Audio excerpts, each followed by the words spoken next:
and welcome to episode 20 of Middle-Aged Geeks, which is quite astonishing. We aim to tackle anything from movies, TVs, games, tech, comics, and anything else geeky that takes our fancy. I'm one of your hosts, Daz, and this is my co-host, Phil. How are you doing, Philly? 20 episodes, man.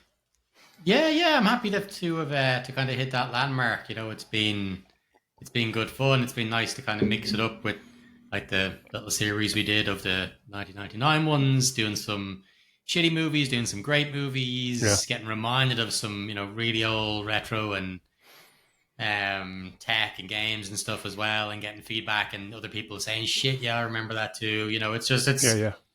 it's been good fun, for something that we're just being. I mean, we're not serious podcasters. We just have Mm-mm. been doing this as a bit of fun. So to get such lovely feedback and to be knocking such crack out of it, it's great. You know, to be think that we're 20 episodes later, Mm. it is lovely. It's a nice milestone to hit. Yeah, it's pretty wild, isn't it? Um, so, what have you been up to? Have you been watching anything good Not a massive recently? amount. I think I mentioned to you I wasn't really feeling myself recently, Yeah. so I haven't been doing a lot of the stuff that I usually enjoy. But Mm. I've continued to play Control when I've had a bit of downtime, um, which I've enjoyed. Haven't really watched anything new. I do like I've stuff on the list. I'm dying to watch that Shogun. It's Oh, on yeah, I've Disney been watching Plus. that. Yeah, I really want to watch that. I want to finish off watching True Detective, and Mm. there's a bunch of shit that I want to watch, but I haven't done. I've kind of been just doing a bit of reading some comics, and yeah, not doing a massive amount. Kind of Mm. low key. What about yourself? Yeah, well, Jesus, I got stuck into that Shogun last night. There's only 2 episodes online, but the first episode is Jesus Christ. It's fantastic. Like, it really is, really fantastic. It's starring our main man, Hiroyukin Sanada, who's Scorpion from the Mortal Kombat movies, and I'm referencing him as Scorpion from the Mortal Kombat movies. He's done a plethora of other fantastic work. But yeah, it's fucking great. Like, it's set in Japan in 1600, and yeah, Sanada is like fighting for his life, as his fellow council members are kind of rallying against him, and a mysterious European ship is found marooned in a nearby fishing village, and things start to get a bit fucking crazy from then. And yeah, it's just incredible. The locations, the cinematography, the set design, costumes, for like it's a perfect example of the heights that TV can get to. Such a strong cast. I've only seen episode 1, and already there's been a glorious decapitation, and yeah, someone boiled to death in a fucking cauldron, and yeah, they really don't hold back with the gruesome nature of the times. But yeah, Sweet. it's so good, so good. So I can't wait. I'm watching episode 2 later. In terms of what I've been playing, more Helldivers, of course. But I was reading some good reviews on that Pacific Drive. You seen that Pacific Oh Drive man, game? yeah. That I Yeah, haven't played it, but I love the look of it when they were doing the release. yeah. It just looks so unique. You know, Oh, it looks it's class. fantastic. I bought it this morning and played it. I said I'd play it for an hour at lunch because it was a snowstorm here in Ireland today, and which fucking yeah. On a side note, the wipers on my car decided to fucking stop working in the middle of Oh shit. snowstorm today. Coming back from dropping my daughter to playgroup, so that was interesting. Had to kind of wait for the snow to stop, drive 10 minutes, train 10 seconds, and then stop again, and so forth. But yeah, but anyway, since I was doing nothing else today, decided I'd take an hour at lunch, which turned into about 3 or 4 hours. Purchased the game, and yeah, it's fucking brilliant. Like, it's really really good. It's like a first person driving survival game, which Yeah. sounds a bit kind of odd and strange, but your car is like your only companion. There's no real combat in the game, and you're kind of navigating a surreal world filled with kind of anomalies, and it's just weird and wonderful. And It the looks like idea, it'll age well. Do you know the look of it? yeah, Like it looks really that kind of that aesthetic, like the way cell shading games have say yeah, absolutely, have aged really well. I was looking at it thinking, Jesus, yeah, it's a real unique and quality looking game. You just kind of get the idea of getting to that next spot and doing whatever the Mm. upgrades you can to your car. Yeah, no, it looks really cool. Is it full whack? Is it like 30 or 40 quid, or what is it? It's €30, yeah, which is kind Okay, of pretty good. I mean, I've seen people online that are they're like 15, 20 hours into it and still nowhere near completing it. So, okay. but yeah, it's got those kind of lovely, like, it reminds me of the kind of scavenging moments from something like Days Gone, that kind of stuff where I really enjoyed, or like Death Stranding, that kind of slower pace at times. But then there are moments when it gets fucking frantic and the tension ramps up, and yeah, it gets kind of balls to the wall. But yeah, it's fucking, it's really, really, really good. Um, and yeah, also I've been watching. I was talking to you earlier, but I've been watching June 2 because we have been, June 1. or June 1. Jesus Christ. Because we are, June 2 is on the mind. Yeah, we're going to see June 2 tomorrow. We're recording this on Friday evening. I'm pretty pumped about that. So I've been watching June 1 just to get back into the zone for tomorrow. Are you pumped for tomorrow? Yeah, man. I mean, I could look with Yeah. the minute the first one ended, I was pumped for the second one. It just it's incredible. The cast is outrageous.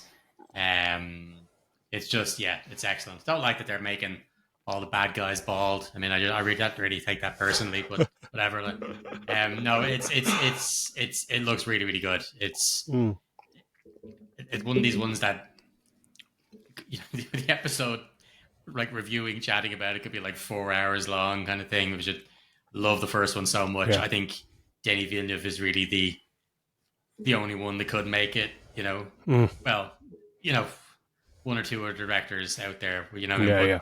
it's just it's He's at the top of his game now. At the moment, he's very, yeah, very, very quickly cementing himself as like not just a sci-fi best sci-fi director around, but like his resume is quite striking. Just banger after it's banger incredible. after banger. It's just yeah, pretty incredible.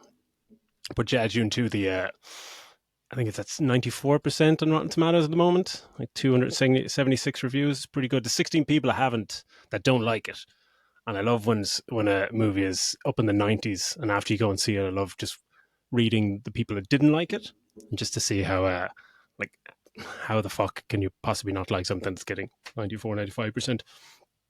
But yeah, before we get into our movie review, actually, the response to our four-part night party like it's 1999 series that we put out all through February was really great. It was nice to hear people sharing some of their favorite scenes online, some of their favorite movies as well.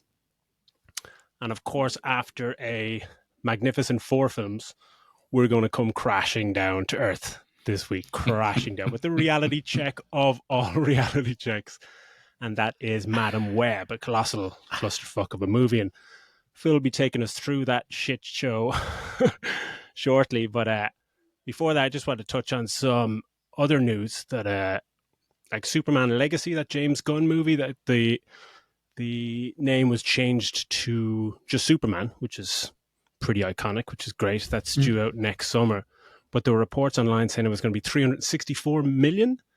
And James Gunn came Oh, out on Twitter and said, oh, no, no, no, no. It's more likely it's just 150 to 200. And I was looking up the most expensive comic book movies. Number one was Age of Ultron, which is 444 what? million that cost. I'm just like, what the Age of fuck? Ultron cost more than Endgame. Yeah, 444. It's just like, what? Maybe it's due to the reshoots or something like that, but that's a start. And Endgame is 356 million, Infinity War Okay. 325. That's fucking astonishing. Like, I mean, it's That's insane. good looking movie, but yeah, quite strange. But Justice League was 300 million. And that's a perfect example of one of those movies where you're going, where did the money go? Because that movie looked like fucking trash. You know what I mean? And more on that, where did the budget go later on in our movie review. But we're not going to have a retro corner this week because I was thinking actually of doing The Crow, and then realized that the remake is out this June. And this week, some new images were released of Bill Skarsgård as the new Crow. And online reaction has been slightly divisive, to say the least. Did you see them Yeah, yourself? I did see them, and the first thing that sprung to mind when people started slating it was, I remember the cover of Empire magazine had Heath Ledger as the Joker, Yeah, and people were fucking moaning and they were complaining. That's fuming. not what he looks like. That people were fuming. The abuse he was getting. That people, they were getting. First of all, they were giving out about the casting, and Mm. talk about being fucking proven wrong. But they Yeah. were talking about how he looked, and the look ended up being absolutely perfect for that movie Oh, to fit the spot on. Yeah. world, that the Gotham that he had made, that Christopher Nolan envisioned with him in it, giving it this more realistic kind of look, was absolutely perfect. But it was absolutely slated. And Mm. people can fucking say, "Oh, I thought it was great the whole time." It wasn't. Loads of people were complaining about it, Mm. and I think loads of people are the same at this now. So I'm holding off judgment. It could end up being shit. It could end up being people who thought Jared Leto's Joker was going to be shit, and Yeah. it was. So it Yeah. could end up going that way. But I don't know. I think the pictures they look cool enough. I It wasn't looks too cool. mad on the weird nipple tattoo though. If Yeah. the eye of the thing is a nipple, I always think those tattoos look weird. But Yeah. Yeah. like, I don't know. I think Bill Skarsgård's great. So I love him as Pennywise. I like him as an actor. I think he'll do a great job with it. So I'm just, yeah, no, I'm gonna reserve judgment. I think I don't really feel one way or the other about the photos. What Yeah. about you? Absolutely. Yeah. Definitely. I like that it's a different take, but yeah. I was thinking exactly the same thing about, especially when Jared Leto's Joker. When that came online, people went bananas, and I was again just like, it's a different take. Reserve judgment. The first trailer looked decent for Suicide Squad, and obviously then it didn't really work out. It was a bit of bit of a misfire, but I like the look of this. And mainly I like the actor. But then I looked at the director, and it's Rupert Sanders, who directed Ghost in the Shell, which I thought was, okay, pretty good sci-fi. He directed Snow White and the Huntsman, which I didn't see. I'm not sure about that. But more importantly, he directed Five's music video "Slam Dunk the Funk" back in 1997. So I'm pretty Ooh, sure this is that going to is be a banger. Maybe that's he'll bring them. Maybe he'll bring the lads back. yeah. Just give them cameo roles. Just rehash the track for the title sequence, fuck's sake. But yeah, the jury's out on that. But Alex Proy is actually the director of the original Crow, came out online and openly bashed the new image on social media, which I thought was pretty poor show. I mean, Classless. yeah, a bit of a dick move. Like, I mean, I loved the Crow. Um, I love Dark City and iRobot, but like he made Gods of Egypt. Gods. Yeah, Yeah. which is one of the worst movies of all time. Like, and that's a movie he actually came out as well after that and blamed the audience for and critics for just not getting it. Remember that? That's just like, what the fuck you talk about. So yeah, I thought that was very petty what he said. He was saying like, is he supposed to be all cool with his badass tats, and said next reboot please, and said that the images gave him a good laugh, and you're mocking the look of it. It's, yeah, have a bit more class, man. I thought it was a pretty dickhead move. Yeah. And no one asked him his opinion, and it's just, actors and directors should not bash other actors or directors, especially on imagery when you haven't seen a second in the movie. So yeah, fuck him anyway. But Yeah. Dick move. yeah, Especially when the last movie you're known for is Gods of Egypt, which I'm actually going to be mentioning in when we start talking about our movie review. But yeah, that movie is an absolute abomination, like an mm, abomination of a movie. The fucking Sheik to come out, I think you should be mm, keeping your head down low until you come out with a new banger, and people can go, yeah. okay, yeah, he's back. But until you can do that, yeah, I would Well, I just think that was keep your head down. yeah, that was back in 2016 anyway. Gods of Egypt, and he's done fuck all since.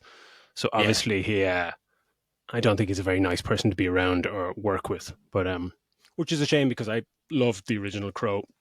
That actually turns 30 later this year, so we might do a retro corner on that when the new movie comes out in that'd tandem be and have cool. a Yeah, look at back and forth. But yeah, that the original Crow when it came out, yeah, that blew my head off. I was only talking about my brother about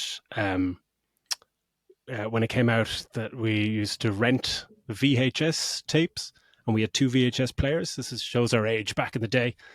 And we'd go to Extravision, and rent 4 or 5 videos and then come back and copy them onto other VHS tapes, felt like a fucking tech god back then. It's just like, wow, man. Which so yeah, that's that's the memory that comes to mind straight away when I think of The Crow. But speaking of my brother, who's in Australia, he said that he was listening to the Matrix episode and said that it brought him back when he first moved to Sydney. He was working opposite a building, and he's just like, I fucking know that building from somewhere. And it was the building where the helicopter slams into with the circular explosion. He Oh, was working deadly. beside that and realized that, like, from working and walking around there, that everything was so familiar. It's just got that certain look. And one of his offices was outside that main street where Neo makes a final phone call and flies up into the sky. So, yeah, pretty fucking cool. Pretty cool spot. And also, one last bit of feedback. Sean online commented on your reel about the movies with V in the title. And he said, well, Yeah. the exception to that rule he thought was Freddy versus Jason, which he thought was pretty great and had a slick soundtrack. And I said, I'm not too sure about the film being great now, but I'd watch anything with Robert Englund on screen and that character Yeah. anytime. It was, yeah, it was entertaining. That movie is entertaining. I'll give you that. I mean, and Robert England is fantastic because you've got this guy who actually does crack wise jokes, and then there's essentially mute. So it's no, it's fun. Yeah, no, I can see why people might have fun with that one. All right. Um, but yeah, so with that out of the way, it's time to hand over to Phil, who has seen this movie twice. Let it be known, he's seen this movie twice. Over to you, Phil.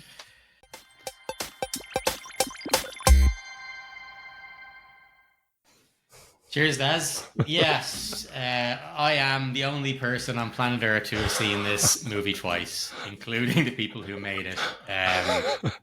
It's Yeah, we're doing Madam Web. So this one we mentioned before is it's when we mentioned Gods of Egypt at the start.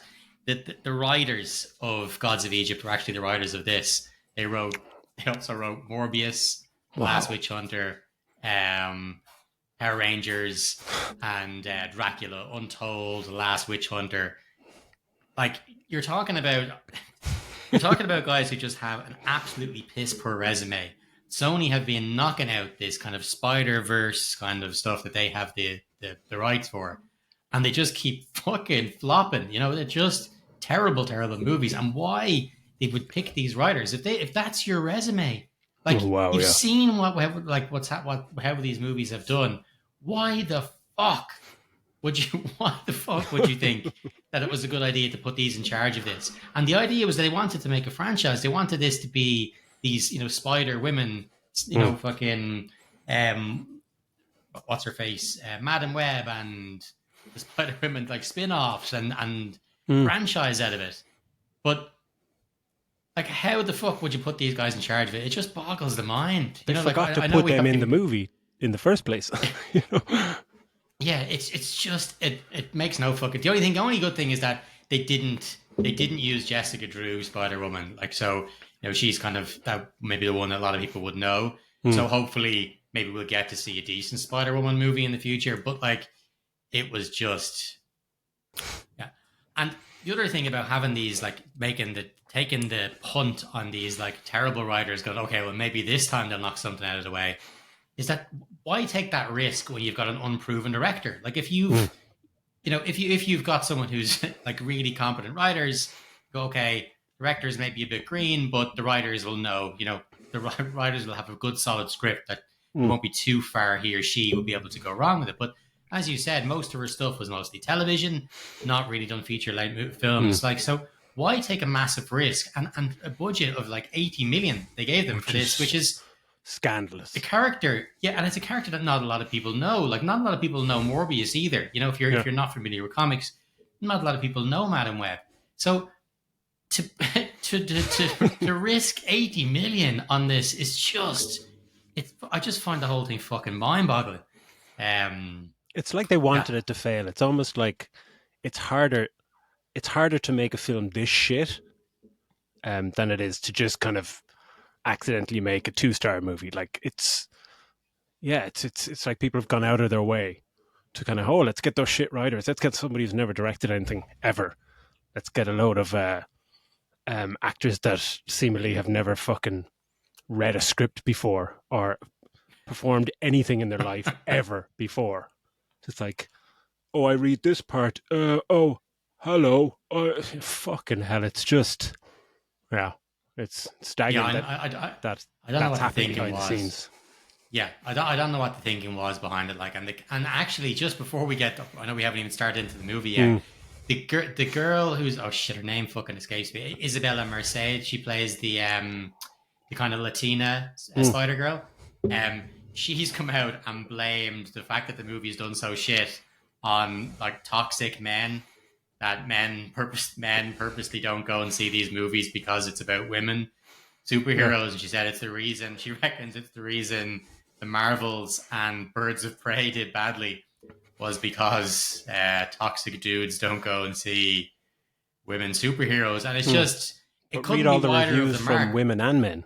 All the reviews are from Yeah, people like that that's the don't thing, like is that these movies. the reviews are from everybody. And if you, I Yeah. mean, if you, your kind of point is kind of shot down when you look at Wonder Woman, which is like, you pretty much universally like that was solely women, apart from Chris Pine in it. It's Mm. women everywhere. Wonder Woman, all the women on the island, like Written, disagree, directed whatever by it's it. called. Directed by a woman. It was, and it's lauded. You know what I mean? So it's Mm. kind of, I don't really think she has a point there. I get you want to defend the movie you're in, but it's just a bad fucking movie. But Mm. look, let's just get into this bad fucking movie because it really is shocking. It kicks off, and I'll tell you how the laziness of it is even in the opening credits, they don't even bother with like a fancy, opening credit thing where it's all webbed up and they do some Yeah, cool yeah, shit with it, like we talked about with in Matrix, yeah, doing yeah. the lines there, do whatever. It's almost just the text that comes up, Madam Web, whatever. It might as well just say Yeah. Madam Web whatever. It's so little effort from the very Arial start text. before we've even seen a person yet. The laziness is Mm. already fucking on display. Um, but we start off and we're in Peru in the 70s, and it's Kerry Bichet is playing a pregnant woman who is, what's her face, turns out is Madam Web, Cassie Webb's mother, and she's away in the Mm. jungle in Peru, and she's trying to find this elusive spider. And there's loads of exposition about why she's trying to get the spider. It's, it could help cure diseases, all this kind of Mm. stuff. And as she's looking, her kind of guy that comes along who says he agreed to come along with her comes over her shoulder, and he's the A guy who's working with security her. or And his something, he name says, isn't is, he? Yeah. yeah, Ezekiel Sims is his name. And I do not know Remember where that the name. casting, yeah, I don't know where the casting were going with this dude, man, because fucking hell, there is not one line or scene he is in that's delivered well. It's fucking unbelievable. Like Like it's he get like it get yeah, it gets to the point where you're kind of like, is he on doing this on purpose? Like, is this a wind up? Like every he's delivering his lines, and there's just this. It's almost like he's doing that. What are those like midday soap opera kind of Oh yeah, deliveries and and stuff? and And and it's it's even worse than that. Like it's the worst written part and the worst performance of yeah, of a part I think I've ever seen. It's just, I and I like looked I up, like, that actor has, like, apparently he's a number of awards and nominations to his name and previous work and all this kind of stuff. So I can't say he's a shit actor, but like he gives an absolutely shocking yeah attempt at a performance here. Like some of yeah the dialogue was embarrassing. Like I was in fucking stitches laughing. Like he just says one line or something. You just like, I don't even know what he's trying to do. It's just that are you trying to stay monotone throughout the whole fucking sentence you're trying to deliver? It's just, I don't know what he was doing. Like I don't know no what the director was and trying to do with him. It was hysterical. yeah no and it was throughout. That was the wild thing. Mm, But he like anyway you see that your one is heavily pregnant, and he comes back and he rushes into her tent and he starts taking photos of all her like her work. But before mm. he does that, he's talking way better and about the spider to her, and he says, "Oh, did you hear about the spider?" And apparently it gives these las arañas, the spiders. It gives them these people who live in the trees, these superpowers. Spider So they, people. spider people. Essentially, they can fucking jump over the trees, and your one goes like, really, all this stuff about people who can climb trees and they can got super strength and all the rest of it. That's mythology. Why would I care about any of that kind of stuff? Hmm. All I care about is, it can be saved for medicals, da da da da da. So anyway, he goes back to the camp. While she's looking for the spider, he's in her tent and he's taking photos of all her research because he's going to try and find out what's going on and steal it because he wants it for himself. She arrives back and she's found the spider, and everybody's like, "Oh shit, that's fucking great!" He pulls out a gun and just fucking kills everybody. Doesn't even think there's any other way to get this fucking spider. Maybe just steal it. Steal it when she's not looking. Steal the jar. Steal the jar. No, he fucking Murder shoots everyone, everybody. including her. She's preggers, and he takes. And the he's spider, the lone survivor, and he doesn't think that might be called into question. Yeah, exactly. Yeah, he just left these dead bodies, and no one's going to wonder where their families are. And so anyway, he pisses off. He legs it off. And then the spider people do come down. You see them, and it's fucking shocking. They come down, and they're supposed to almost look like I don't know, like Spider-Man himself kind of costumes, because they're red body paint on with like vines wrapped around them that almost look like webs. So it's almost like so it's almost like a Spider-Man outfit. But they're just like, and they look just almost like cave people. They bring her, the poor old pregnant woman who's dying, into this like magic pool of water. Yeah. And when they're holding her there, he lets one of these little spiders come along that bites her. And the spider, obviously, venom goes into her. She doesn't make it, but she gives birth to her kid in the water. He says, like, I can save you, but we can save your child. And then says to her, one day she'll come back when she's ready or when she needs answers. And that's it. Your one dies. And we get a flash then to present day. I say present day. It's what, the early 2000s? 2003, yeah. Yeah, which is bizarre that it's 2003, and I think we see one person with a mobile phone. Nobody else seems to have phones. I don't. There's somebody on a train, actually. Somebody on the subway has like a PlayStation PSP, which wasn't released until 2005, but they say it's 2003. Yeah. But the producers said they chose 2003 so they could use the song Toxic by Britney Spears, and they actually said that on the red carpet. Yeah, and literally not even as a that. joke, just like, "Oh, you fucking shitting me," straight face and all. Clown. If you were, I'm pretty sure you can use that song even if it's not 2003. Yeah, if you really want to use it, throw it in. No one gives a shit. But yeah, so we get flash forward, and she's little baby who's born is all grown up, and Dakota Johnson plays her, and she's a paramedic, and she's driving along and her paramedic partner is Ben Parker, as in Uncle Ben from Spider-Man, and he's played by Adam Scott, who I absolutely love. Yeah, and I would love to see Adam Scott in a better superhero movie, because I think he's excellent. He's the only semi-decent thing in this. Yeah, and I know he's a fan of this kind of stuff, so it would have been great to see him in something a lot better. But anyway, while they're out doing the fucking case, she ends up fucking falling into the water. She pulls someone out of the car, falls into the water, and while she's under the water, she has this like fucking mad weird spider experience. I don't really know why it happens now, and why it didn't happen at any stage up until she hit like her early 30s or whatever. It's like, so she falls off into the water, and all of a sudden, she's getting like weird flashes. She doesn't really understand that she's seeing the future, but she's getting flashes of, takes her a while to realize blood in her hands. That she's seeing the future. We'll get to that. Anyway, she wakes up. She comes to because Ben has pulled her out of the water while she's been down, and he's given her CPR, and she's like, she wakes up. She goes, "Oh, did I die?" He goes, "Yeah, like you were dead for like 3 minutes." She looks fucking grand. She's like, "Grand, fucking that's cool." Yeah, that's just okay. Looks good. She is just like what? You were dead. You might even have brain damage. Like, how the fuck? It's ridiculous. Like, just thought, thank God I'm okay. No, thank you for saving my life, you cunt. But anyway, she they go back to the hospital, and you find out how awkward she is around people and all this kind of shit. And Ben invites her, says, "Look, you got to come over. My sister is having a baby shower. So why don't you come on over to the house?" And this for me actually was one of the only kind of good parts, was that like she's starting to have before this happens and during this, she's starting to have flashes and she doesn't understand what they are. They're flashes of the future, little premonitions. But there's a couple of good jokes in this because she asked that she's talking about how her mother died while giving birth, and she just gets really awkward about it because Emma Roberts, that was kind of who's playing Peter Parker's mother, is pregnant, and so some of her delivery there, the comic relief was actually quite funny in that scene, but very short lived. We find out obviously Emma Roberts is pregnant, and that's that part when you're saying that they set up that she's obviously she's a little awkward around people, raised in the fucking jungle or whatever it was.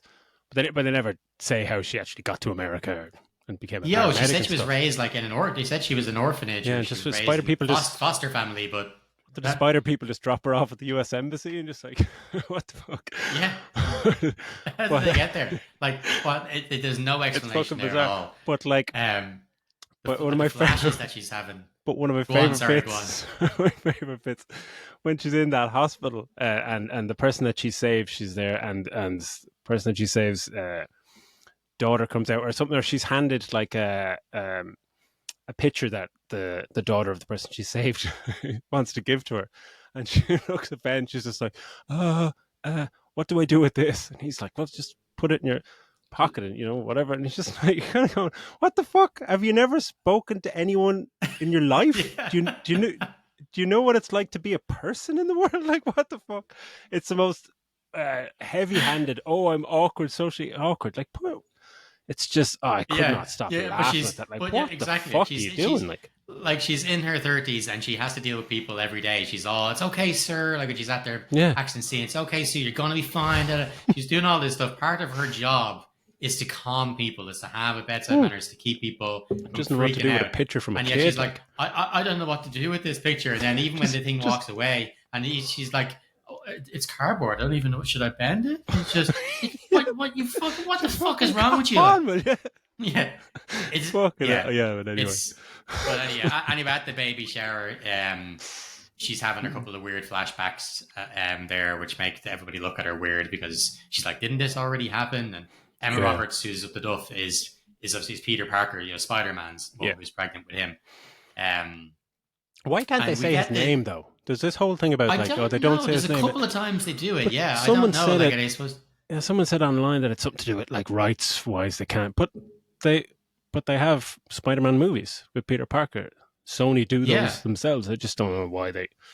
It's just like, we're not going to say his name. It's just like, okay. They also don't say May. They don't say, because they talk at Uncle Ben or whatever. Some weird rights thing or something. Ben Parker is saying that he's dating, and she goes, what's her name? And he won't say, and she goes, oh, it must be serious. It must be serious if you won't tell your best friend the woman who's seen his name. What the fuck? Like, how does that even make sense? Then I can't tell you your name. I can't tell you her name because she means too much to me. Yeah. And you're only my friend. You don't deserve it. Like, fucking dumbass. It makes no fucking sense. Oh god. So we go back then to Sims, and he's in present day, and like he's obviously made a fortune for himself, and he goes off to the theater and he makes the eyes at this one and sits beside her, and I think they're like at an opera or whatever. Yeah. And he convinces her obviously to come back to his place. The only thing I actually thought here they did well was that he's a dude who's obviously maybe in his 40s, I'd say. Yeah. The actor is that they actually made one age appropriate. Similar age, yeah, absolutely. Yeah, which is something that just doesn't seem to happen. And that's the best thing about the movie. So he brings her back to his place, and it's fucking obviously really this flash place. He ends up getting the ride, and like you don't mention at any point that he's going there to meet her because she's an NSA agent or anything like that. But he wakes up from having this like fucking nightmare thing, and he tells her all about it. He wakes up and he's like, yeah, I have a dream we're going to die. It's the same people that keep coming together. This whole big exposition. Yeah, there's spider people. And these women, these 3 girls are just going to get me. I keep seeing my death and that. Why are you telling this fucking person any of this stuff? Yeah. Anyway, then it turns out he tells her that he's looking to find, he's trying to find them, and that he'll need to get this. He needs to get this fucking software or whatever that the NSA have, and then she realizes, oh my god, he knows I work for the NSA, and so he Like that seems to be able that's a to. scene from a C-list movie, not even B-list. It's one of the worst scenes Yeah, I've ever seen. I remember yeah. you in the cinema just lead it over. I was just like, why is he saying that? And usually no one just said, just met her, bro. He just met her. I'm like, yeah, it's yeah, hilarious. it's ridiculous. It's such a strange place to give the exposition, and then they haven't explained this yet, but he somehow through his I think through his thumbnail is able to inject poison into people because he grabs her wrist, and all of a sudden poison starts coursing through her veins, and he's like, tell me the code, your password, before the poison reaches your lips, so you can still speak. It's like, what the fuck, man? Just what's going on here? like, it's awful, Anyway, he ends up doing that, and then she ends up dying, and he says some line to her which I didn't fucking write down, but it was something like, "Be glad you didn't see your death coming," because he keeps seeing his. It's something ridiculous like that. It's just, what, you're talking to a corpse, you fucking twat. Like, it's just, absolute dickhead. And actually, while we're in this apartment, did you notice that fucking spider is still alive? That spider is older than Dakota Johnson in this movie, because the spider presumably has already been alive for a while. Has an age by a the day. time it's captured. That is one spider wrinkle, and that spider has an age a day. But he's had this spider in captivity for 30 odd years. What the fuck? It doesn't make any sense. Anyway, what we get introduced to then is like his person in a, the girl in the chair. So his version of the Oracle or Ned or whatever is this person. But we get no backstory for her whatsoever. That's why she works for him. There's a throwaway line at one point where he says, find them, I pay you enough money. We don't find out why she's working for him, where she came from. They don't give you anything about this chick at all. Just that she happens to, I think, live with him or live in his apartment or whatever. And there's nothing about her at all to give you anything to reason to care about her, to understand why she's helping him. That line he gives to her, it's just like, I went to a lot. This is probably exactly the rehearsal reading. It's just like, I went to a lot of trouble to steal these things for you. Use them better. Just like, what? Yes, that's it. Use them better. Like, and he's trying to be menacing at the time. It's like, that is the most fucking hilarious. Like, you have and she does a proper like gulp, almost at the camera, you like, evil madman. I gotta get out of this one. It's just, it's fucking ridiculous. But yeah, like during his premonition, he's basically said it's these three teens that are after him, three teen girls, and so he's trying to get them. And so with this, to help with this NSA fucking spider thing, it's like what Batman had in fucking Dark Knight, where he was able to get access to everybody's phones and know where everybody was. This was but the access tech to all he has CCTV for 2003 cameras. is pretty. It's incredible. It's incredible tech. Yeah, it really is. It can read his dreams and face recognition stuff. Like, it's unreal. And so he's after the three of them, which is Sydney Sweeney, Isabella Merced, and Celeste O'Connor play the three of them. 320-something-year-olds all playing supposedly 17-year-olds in this. 16, 17-year-olds. Just get some fucking kids to play them if you want them to be kids. Otherwise, just play them as I don't know why. Anyway, they're the three that are after. And then we're back again to our main woman, Cassandra, and like, as you said, she is not very bright because she keeps having premonitions. Like, if I'm sitting here now and we're having this conversation and something breaks behind me, and then a couple of seconds later I'm having the conversation and the same thing breaks again, I'm gonna be like, holy shit, I just saw that same thing happen. I'm seeing the future or something along those lines. This happens multiple times and she just doesn't cop it at all. She's just kind of shake it off like, oh, I better just... Must have been a hard day at work. It really hard day at work. Maybe I just better focus on yet another fucking I must be tired.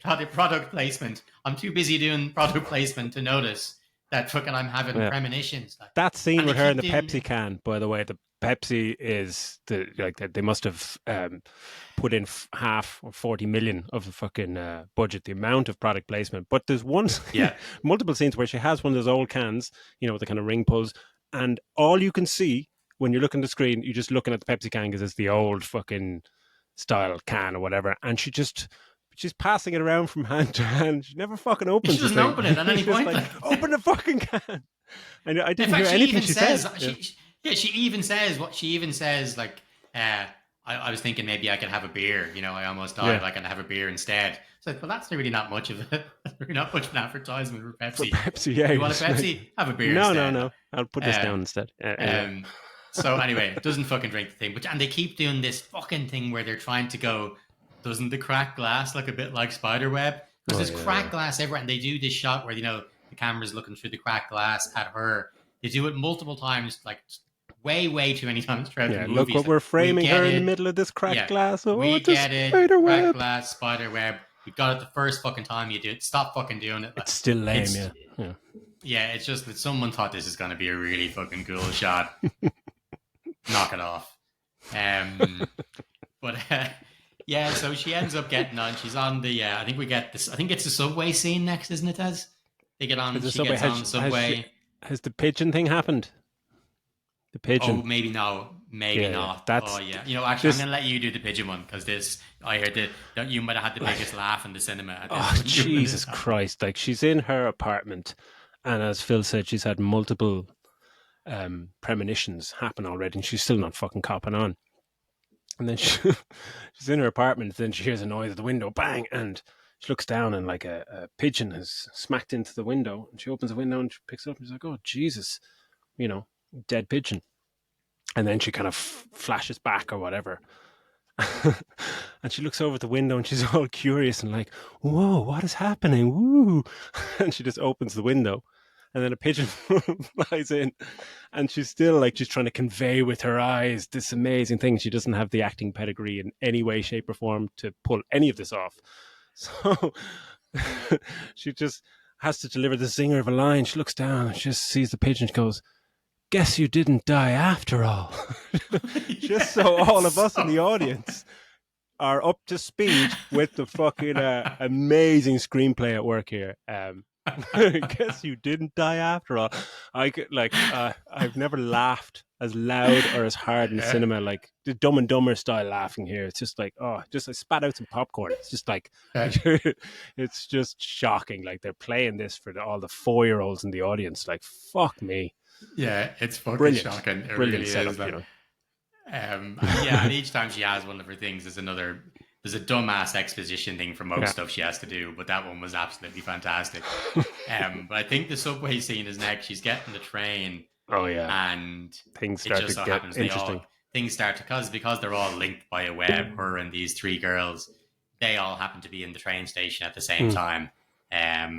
Sydney Sweeney's running away, and Isabella Mercedes, I'm not sure why she's on the train, and then the other one is just hiding from the cops because she's bumped into them, and she's just jumps onto the train at the last second. And then she has a premonition of Ezekiel Sims coming onto the train, and he comes onto the train. He's just in a suit, right? He's just in a regular clothes. He's coming onto the train, and he's looking, and she sees him coming in to kill them, but he's just in regular clothes at that point, right? And the premonition is that he comes in, grabs them, snaps her neck, grabs it, slams her down, breaks her neck off a chair. You know, so she sees all these things happening. So she gets the girls off the train. She's like, you, quick, we got to get off. There's a get guy off the trying to train. kill You're you. all going to die. You're all going to die. And so they're not getting off. She grabs this girl, she grabs Celeste O'Connor's fucking skateboard, and they jump off the train.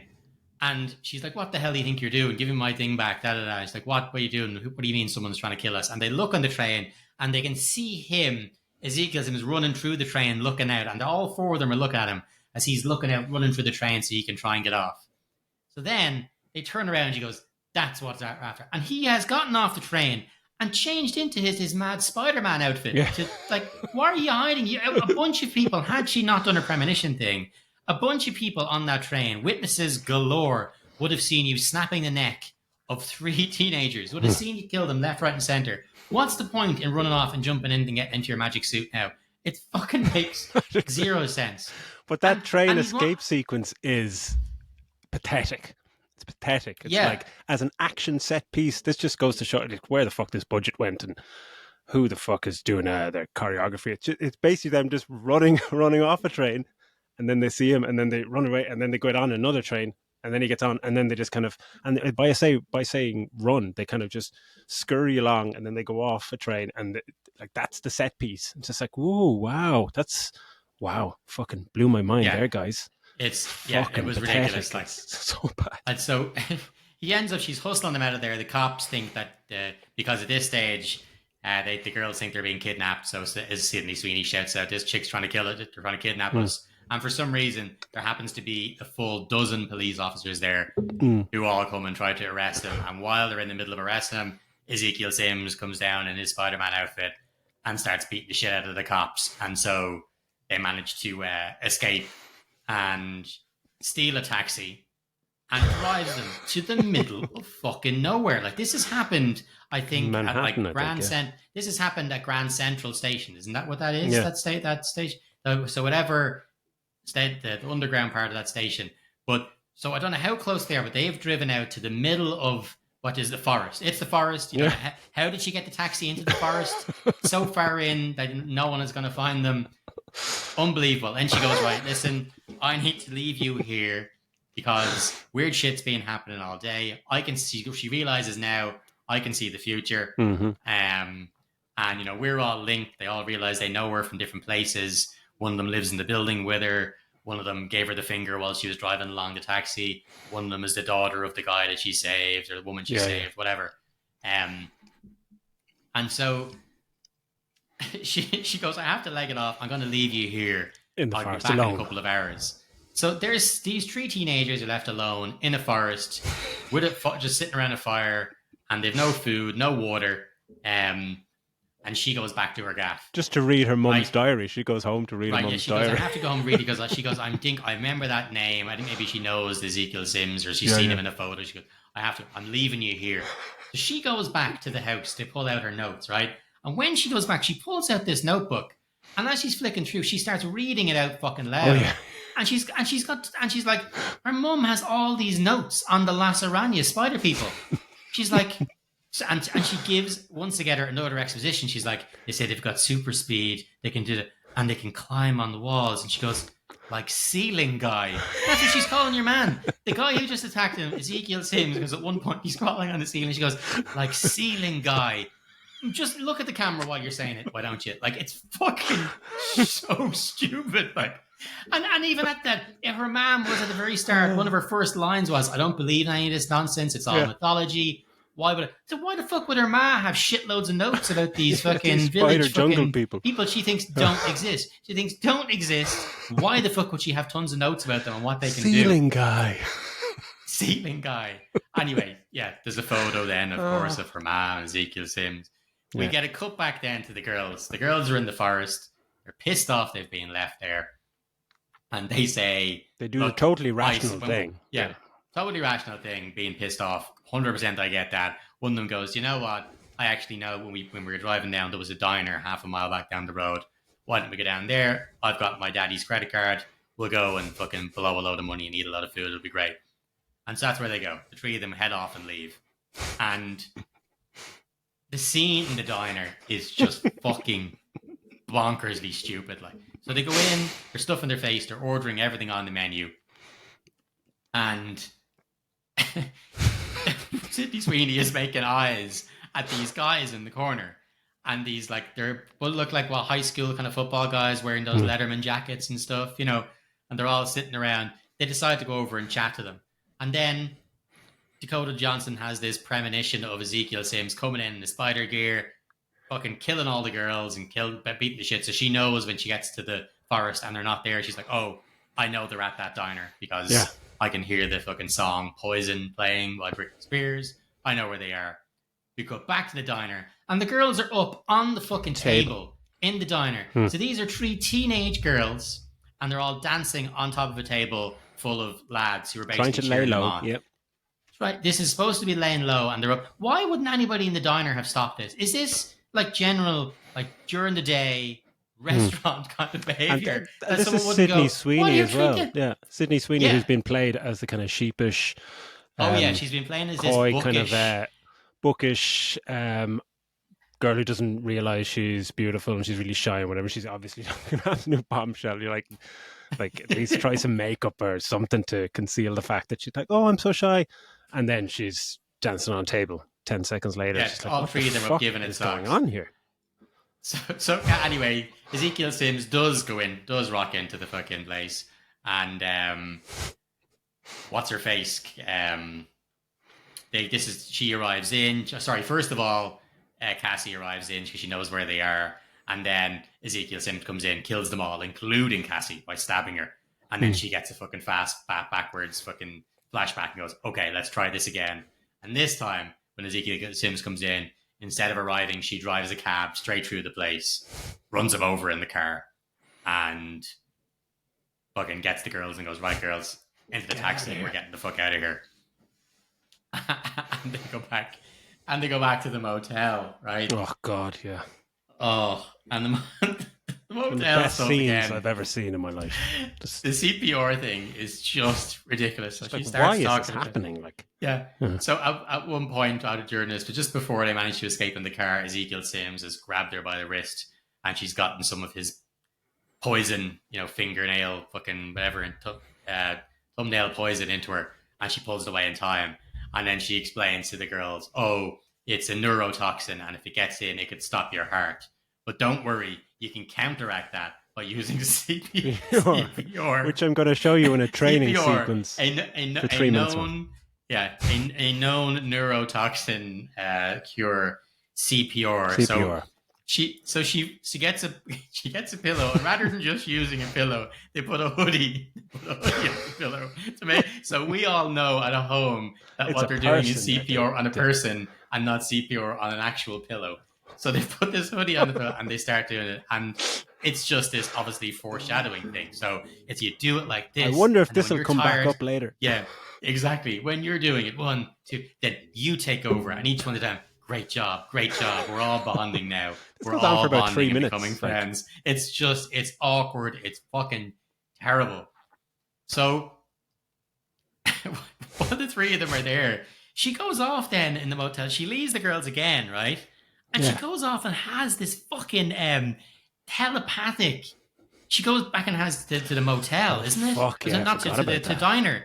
The Yeah. diner, and has a fucking telepathic conversation with Sims. She shows up, he appears, and they have this conversation about what's he going on. divulges You won't be information able- to her that He's she could never telling her know. shit. What? Exactly, he's telling her shit. She's saying, "You won't be able to stop me with your mind powers. I've got it." And she's not asking any questions as to why they can have this telepathic conversation.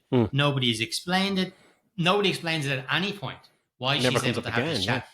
He's not surprised by it. She's not surprised by the fact that he's there in this like fucking Jedi fucking Force Ghost fucking thing. There's no explanation as to why he's there. And anyway, she comes back and she goes, "Right, what I need to do is to head off to Peru." Yeah. So once again, she's leaving the girls. So she goes to the girls, "Right, I'm leaving you at Uncle Ben Stay Parker. here. I'll be back in a sec. Stay here. I'll be back in a week. Go to Peru." So, for where the fuck is she getting the money for this? But she goes, "Right, I'm heading off to Peru." He's rightly going, "Well, why would you be doing this? What's the crack?" Like, I mean, I'll look after them, I'll keep them safe, but this seems insane. He's like, "No, off I go." She heads off into the jungle. She's got no compass. She's got no GPS. She's got nothing at all. All she has is this map, this 30-odd-year-old map that her mother had. And so we're assuming nothing has overgrown or changed in the jungle in over 3 decades. But she just goes fucking wandering off into the jungle. And while Within she's 4 in minutes. within 4 minutes, she is found by the Los Arañas, right?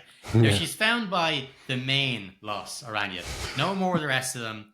And in the 30 years that have passed, the Los Arañas have upped their game.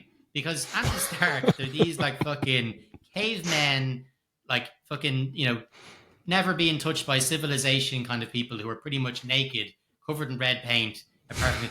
This dude is dressed like fucking Nathan Drake. Like he's dressed up like he's going off exploring. He's completely perfect fucking English. And it's like, and he's the original guy from the first, and he hasn't aged a day. He's like, why is he wearing normal gear now? Why isn't he? Where's the red paint? Where are all his mates in the red paint? Where's your what the fuck spider is going stuff? on? Yeah, there's absolutely no explanation as to why at all. And so he's like, she wants to know what the fuck is going on, wants to know about Ezekiel Sims, and he explains to her, oh, he's cursed because he stole the spider, Mm-hmm. and that's why he's having visions of his death. And then he does this like force push thing, and he pushes her soul out of her, like what's her face in Doctor Strange, where she pushes his spirit out of him. Yeah, does one of them. She falls down into the water, and then she has another one. And this time, it's all the threads are being connected. She starts to see before she was born in this magic water. She sees her mother in the jungle. She sees her mother then finding out she's pregnant and finding out that her baby had a disease, and she's lived her whole life thinking her mother abandoned her, when really she finds out the reason that she went into the jungle is that their baby had a disease, and that she had found out there was some possible experimental shit happening in Peru, and that might be able to save her baby, and that's why she did it. But apparently, I looked it up, apparently that particular disease that they mention, it can't be diagnosed in utero. So there's no way that doctor would have known that baby had that disease at all. He can't tell until after the baby's born. So, big lie. Anyway, good research on part of the scriptwriters, of course. Yeah, great research. They end up having basically has a conversation with her mother. Well, she doesn't have a conversation with her mother so much as, oh my God, I thought you left me. And she gives her a hug. We get a close up of them. She hugs the mother, and we see the mother crying and being delighted to see her daughter. Like, hang on. This is supposed to be you seeing her in the past. How are you able to communicate with her? And why is she now? How is she able to understand you? How is she seeing you? She's brown bread. You know what I mean? It makes zero sense at all. Anyway, he tells her more foreshadowing. He's like, no, you didn't get his powers of. She comes out of it and she goes, oh, I could see my mother. I saw all this shit. It's amazing she didn't leave me. And he goes, well, you didn't get you didn't get his superpowers or his poison powers or any of that shit. But, you'll have crazy ass mental powers that you might even be able to one day be in more than one place at once. Oh, doesn't he? He paraphrases the fucking iconic Spider-Man quote shamefully. It's like, when you take on the responsibility, you will take on the great power. It's like, oh, fuck off, lads, will you? Completely bastardizes the fucking thing. Yeah. And sets up, as I said, you're just straight away going, okay, well, I assume we're going to see that before the end of the movie. So she ends up coming back to the States just in time to stop, because the girls are they're leaving the house because Peter Parker's ma has gone into labor. And so for some reason, the girls decide to go to the hospital. They're rather staying in the house where he doesn't know where they are. Yeah. They jump in the car with them. They all go to the hospital, and of course they get picked up on the NSA camera thing that one of the chairs is using, and is able to go, here, Sims, this is where they are. So, he shows up and he's just about to fucking kill them, and I think he's going to throw a grenade at them, and she arrives back. She drives an ambulance because she is a paramedic. She drives an ambulance straight through the fucking a bridge or out through the car park or something, through a sign, and rams straight into him and knocks him down. Yeah. And it hits him again. And they end up escaping. She goes, right, look, girls, come with me in this ambulance. Tells fuck Uncle Ben, you go and save your sister and fucking young unborn Peter Parker. I'm going to save the girls. So they head off in their ambulance, and he's chasing them by jumping from car to car and all the rest of it. And running up buildings, jumping from building to building, like fucking superhero. Like at this point, he's jumping around fucking pretty incredibly in terms of like jumping off buildings, climbing walls, proper fucking super villain shit. And it must be said, like his premonition, or the reason he's trying to kill the girls because they kill him in the future. In his dream, like they throw him out a fucking 2-story building and he dies in the premonition. And he's just like, oh no, what am I going to do? And he's fucking jumping off buildings here, climbing fucking walls. Just like, what are you scared about? And the time she takes him down in the diner, she hits him with the taxi, drives bumps it through into the him in place the car. And hits him. Gone. Yep. Yeah, and then he tries to grab onto her while he's just trying to hold on to his consciousness, and she kind of basically just kicks him off. Get away from me. Like, that's it. It's fucking... It's... Yeah, there's no consistency there at all, but he's chasing after them, and this is where we arrive to the Sidewinder Missile Factory. So this is a fireworks factory, and she arrives in, and she's got this bag that she pulls from the God. ambulance that's full of road flares, which is Yeah. understandable, but for some reason has a load of fucking like tear gas canisters. So she goes, "Girls, take these." She starts rolling gas canisters around the place because she's obviously Where the had fuck did you get premonitions them? of what's going to happen. Where did you get these gas canisters? And she goes, "Girls, take a flare, light it, stick it in all these boxes, full of Yeah. fireworks."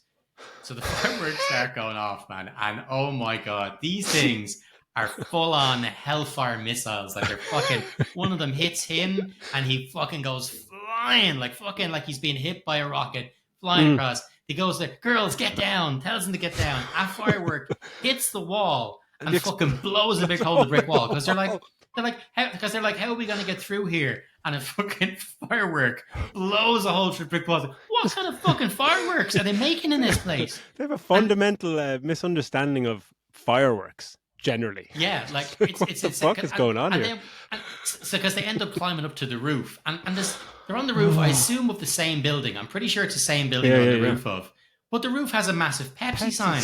Is this the Pepsi fireworks factory that we're always hearing about? That no one ever talks about. But they go up onto the roof of the fucking Pepsi fireworks place, and then the helicopter shows up, right?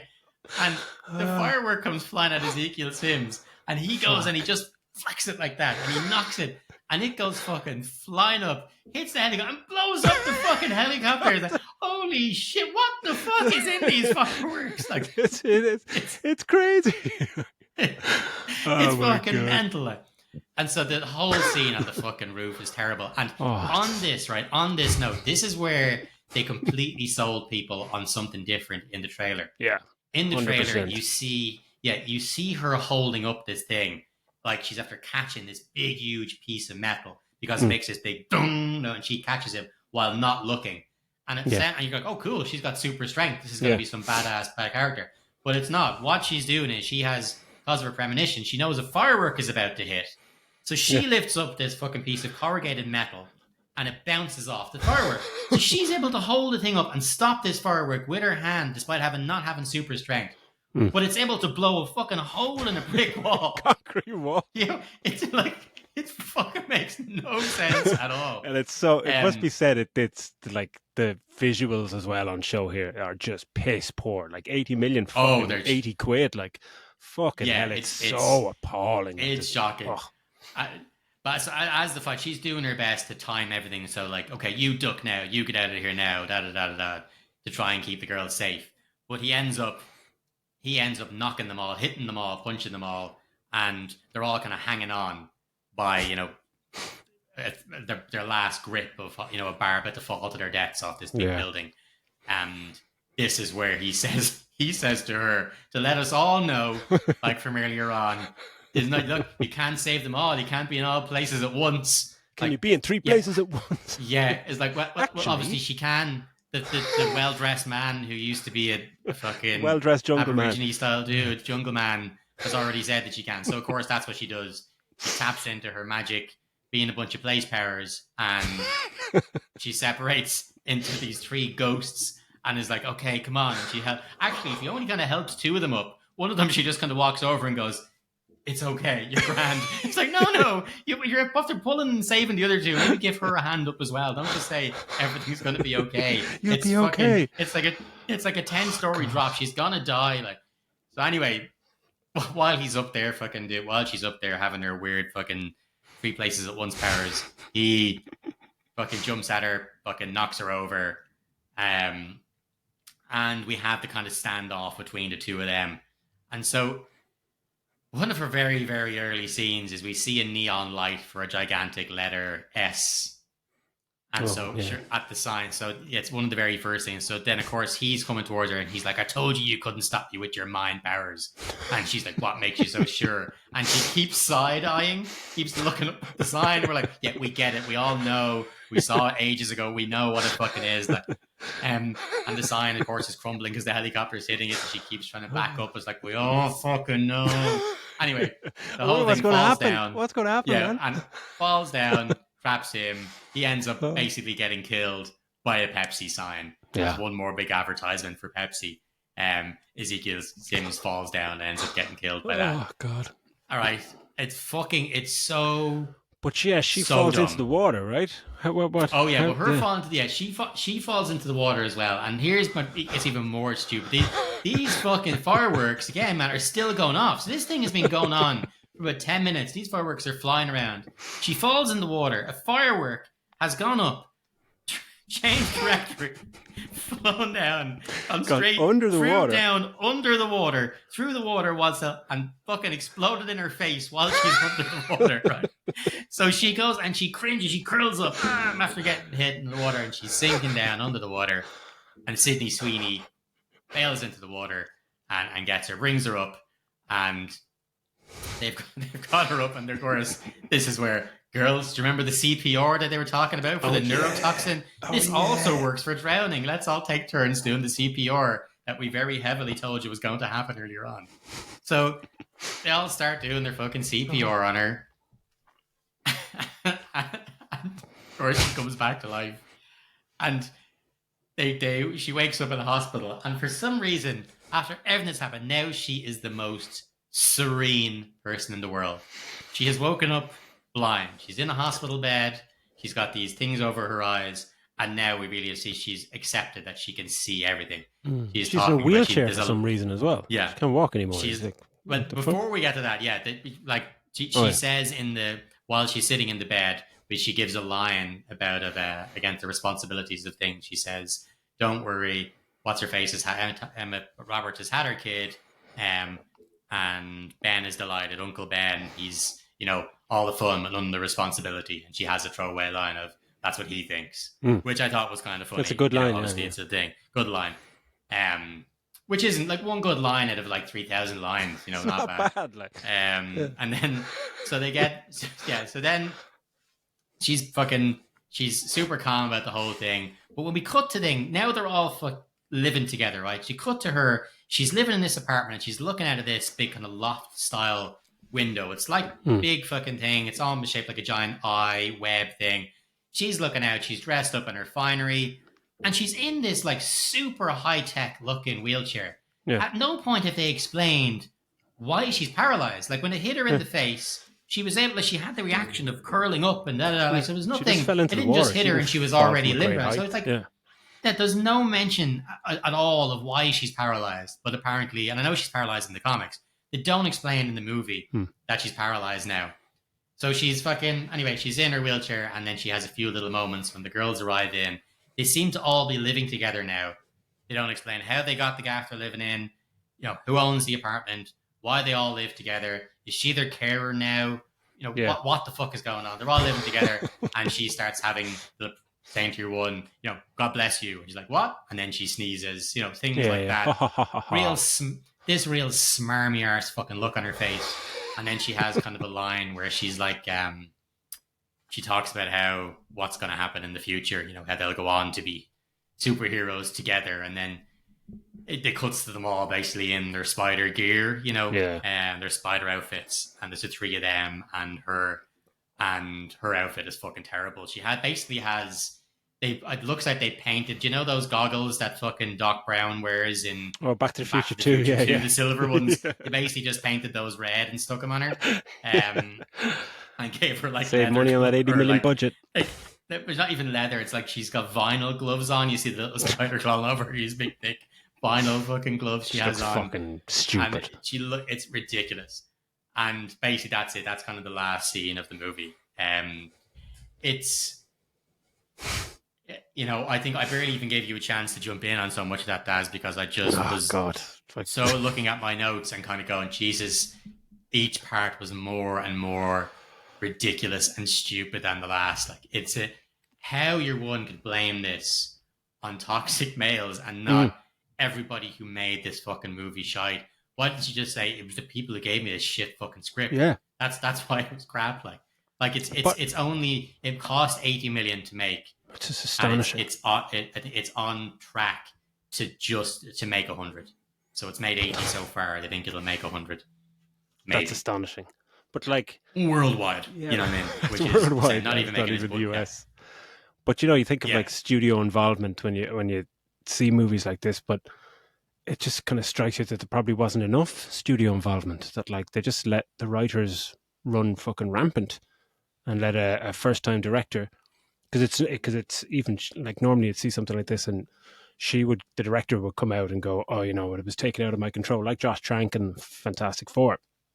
But she was a co-writer on it and an executive producer, so she's fully knows what's fucking going on here. You know what I mean? Like Yeah. we were saying, like with Wonder Woman 1984. That's an example of when somebody, based on the success of something, gets too much free reign, and the studios stand back. And Patty Jenkins said, "Okay, yeah, I know what I'm doing. I'm going to write this," and writes an absolute fucking train wreck of a movie. But and the same happened with Taika Waititi, Love and Thunder, and Yeah. Yeah. Rebel Moon. Zach has fucking free reign. Yeah, it just, it's just like, not to fucking say studios should get involved because they shouldn't, but somebody had to fucking get a grip of the people pulling the strings on this and Didn't just go, yeah, what are you did doing? nobody Like, yeah what are you did doing? nobody at any point, Ludwig, did not think that this combination of writers and directors and a fairly hefty budget of 80 million, did no one think, listen guys, maybe let's fucking rethink this, or let's push it out, let's really run the script past somebody else, let's just, I mean, it's Yeah. because as you said, these the lads who wrote it were proud of it. You saw them at the premiere on the red Mm. carpet talking about it. They were delighted. They were saying, like, they lied. They said Madam Web has no backstory, so we could basically do whatever we Yeah, want. just like She's a comic book comic book character, so character. she has a story. You know what I mean? You could just tell a story from it and then use it to maybe tie into the Peter Parker thing. You don't, if you didn't set that 20 years previous, leave out the Yeah. fucking Uncle Ben stuff, Mm. whatever else you want to do, set it in present day. You could then tie some of this into your current Sony stuff. Mm. Have Dakota Johnson as Madam Web, have Sydney Sweeney as Spider Woman, and the other two Spider Mm. Women, have them tying in with like fucking Venom, the Venom movie, or the Yeah. Craven movie, or the current Tom Holland Spider Man. You could have done some of that, but you decided to make the choice of making it 20 years ago. Yeah. Now none of those characters can play those. You No. basically, the franchise you wanted to make would have And had to have been, this movie would have had to have been a stellar success oh, to in order for you to make a franchise the that fact wouldn't that they're involve setting it Tom up. Holland. Yeah, exactly. 100%. The fact that they're setting it up and they have the gall and fucking lunacy to not only have a premiere for this fucking thing and go on a red carpet and sit down with your fellow peers and watch this on a fucking big screen, I'd be like, sick note from the doctor, please. Fuck that shit. But they had the gall to and the delusion to think that this is like, oh, we're setting all this up, because the trailer just lied to everybody and said, this is Madam Web and the three kind of spider women who are in the movie Yeah. for about fucking 20 seconds. Oh, And they're in it's those costumes. Yeah, they're in unbelievable. that very, very last scene. And then just a couple of times when he's having his premonitions of getting killed. Yeah. But at no point do we see them out, No. kicking ass in their gear. And like, they've given, like, Sydney Sweeney's outfit is actually pretty cool. Yeah. Not so much Celeste O'Connor's one is, wasn't mad at that one. It looked a bit weird. But they've obviously spent a few quid designing the costumes and everything Yeah. for them, to just have them basically in either a flashback or actually no, flash forwards. Basically in two flash forwards is the only time we get to see them in their Yeah. gear. That trailer wrote a check that this piece of shit movie did not catch. Absolutely. And they just missed the boat completely, because even like the villain, as atrocious as he is, but the concept of a Spider-Man-esque villain is an interesting prospect. Like Brightburn, that movie with the little kid with Superman powers and kind of turns evil. Like that kind of stuff is. Oh yeah. It's an interesting premise if you kind of lean into that a bit. But yeah, even the sequences with when we get his vision with the three spider women, even those scenes are shocking and shoddy. You're thinking like, at least give us one action set piece that shows any type of fucking filming prowess whatsoever. But it's like schizophrenic cinematography.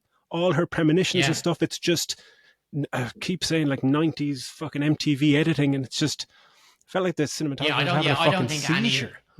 I don't think that any of, like, those scenes where the three girls are fighting him, I don't think any of them were on set at the same time. Like, that was all individually shot. Like, you don't get to see two of them on the screen, I don't think, at the same time. Maybe there might have been a kick or something, but I think for the most part, like, Sydney Sweeney's kind of just shooting these powers at around, and then it cuts to him, and then it's back, and then you see her kind of hanging upside down. There's none of them in the same. I don't No, think they were on set at all together and it's for those scenes. painfully obvious. Yeah, it looked like the cinematographer's having a seizure. The editing made me nauseous. Like and Madame Web's like Cassie's when she's having her premonitions or seeing the future. Even that stuff is just it's supposed to be it's inside her head and it's these powerful imagery, but it was just fucking horrible to watch. It just made me want to just go stop doing that. Stop doing what you're doing. I don't like this editing. It's and the sound design is just fucking horrible. Like sound design in the subway, just like we'll just get a sound of a subway car and just turn it up really fucking loud. Yeah, Just fucking it's really annoying and it's really hurting my fucking ears. Stop, like it's comfortably one of the worst movies I've ever seen in the cinema. Um, one of the worst movies I've probably ever seen. It's like it's abysmal from start to finish. Awful concept, awful script. Yeah, we talked about the set pieces that are just shocking. They're yeah. just There's not, choreography. and It's just you, you can see why Dakota Johnson obviously fired her ad agency and stuff after when the trailer this. came out, yeah, straight away. Yeah, when the trailer came out, and like she was even saying herself, like most of this, I don't even know what it's going to be like because I shot most of it at blue screen, so Yeah, I don't even really know if it's going to be good or not.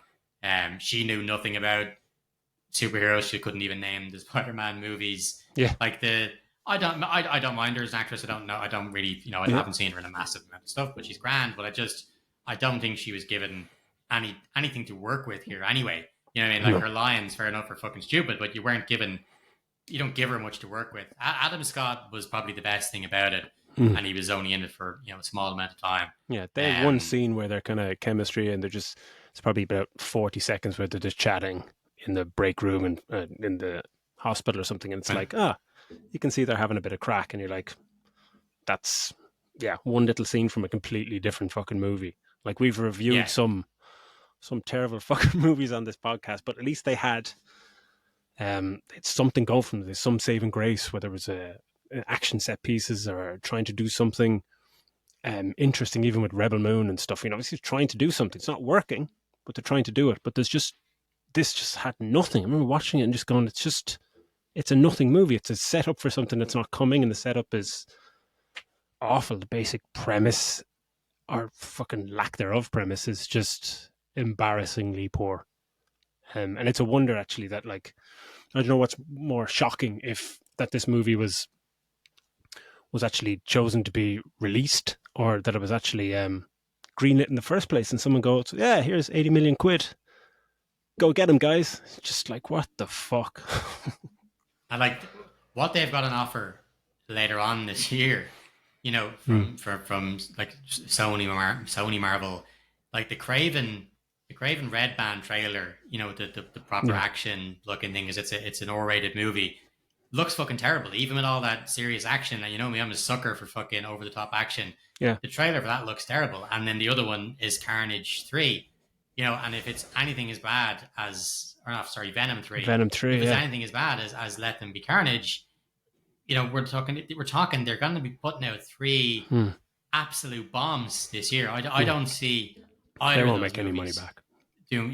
No, Hmm. these are going to be for absolute bombs. And I think you said something like they're contractually They have to obliged if make they a want to hang on movie to it. they have to make something in the Spider-Man genre or the category every, something like every 2 years or something like that to keep the license, keep making Spider-Man movies, which have been good to great on their end.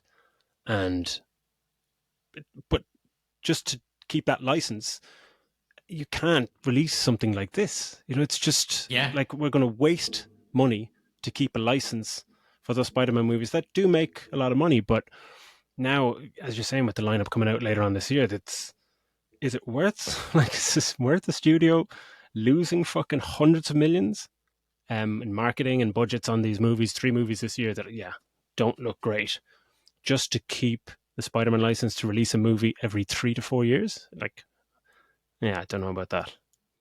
and Yeah. especially like the movies that you're making them, they're not of main, as I said, they're not of like, okay, Venom. Everybody knows Venom, but Venom's kind of can be good or a bad guy Hmm. depending. He's kind of anti-hero kind of stuff, but not the same amount of people are going to know Venom that are going to know Spider-Man, and they Hmm. might even know Venom and just think, oh, he's a bad guy for Spider-Man. So Yeah. why would I go and see a standalone movie for him? Hmm. Craven is a bad guy. You know what I mean? So again, No one has a why would fucking I go and clue see? who he is. Like, People aren't people. I mean, I know Craven is because I would have read Spider-Man hmm. comics, so like, or played games, all that kind of shit. But people aren't going to know.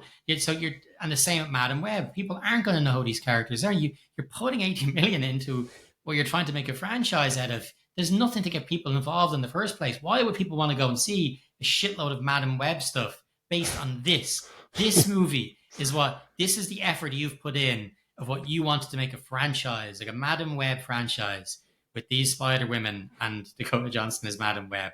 And this was what you did. Hmm. You know, like that they were shocked. And there's actual articles coming out saying, Sony's franchise for Madam Web now dead in the water because of how Hmm. bad the movie's doing. Like, fucking of course was. It was dead on arrival. Everybody fucking knew it. Like, it's just, Even the people that made it knew it.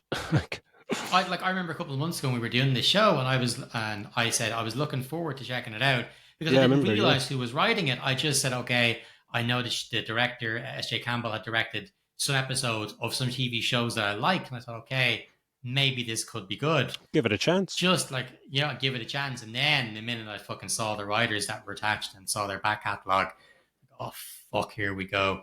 And Like, we mentioned that before, that the fact that they keep getting work, and thousands of yeah, writers. I know lots of fucking writers, but it's like in Ireland and in fucking New York and stuff, that like struggling to get anything made, and they're really decent fucking writers, really good. Thousands and thousands of writers around the place that can't get any decent scripts or get any decent work, but these shower of shits getting fucking colossal sums of money to write this absolute fucking drivel is yeah. shocking. Like, like it's fine to give the director a go, but like directorial debut, like she'll never direct anything again.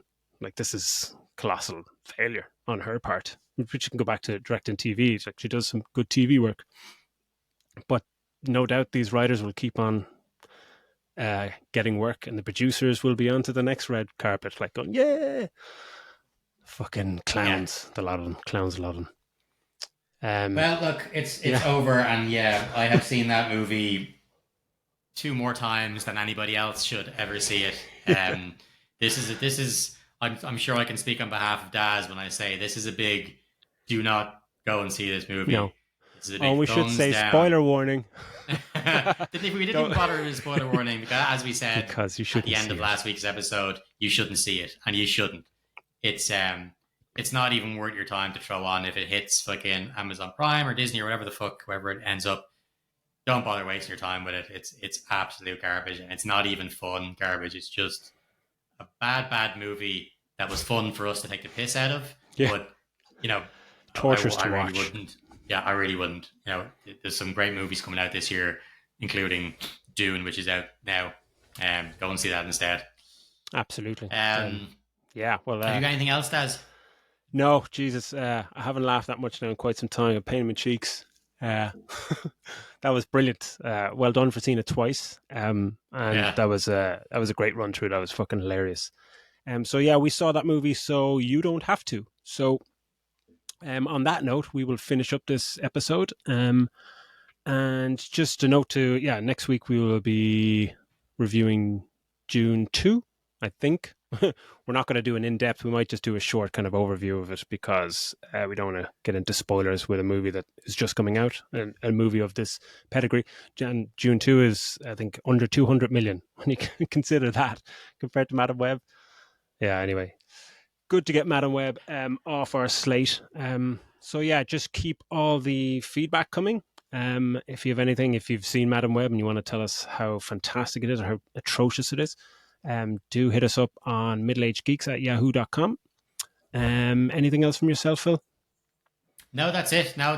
Thanks for everybody for checking us out on YouTube and all the rest of it. Keep doing that, liking, sharing, subscribing, and telling people about the podcast, because it really helps. And yeah, we'll looking forward to seeing you all on the next one. All right. See you later, guys.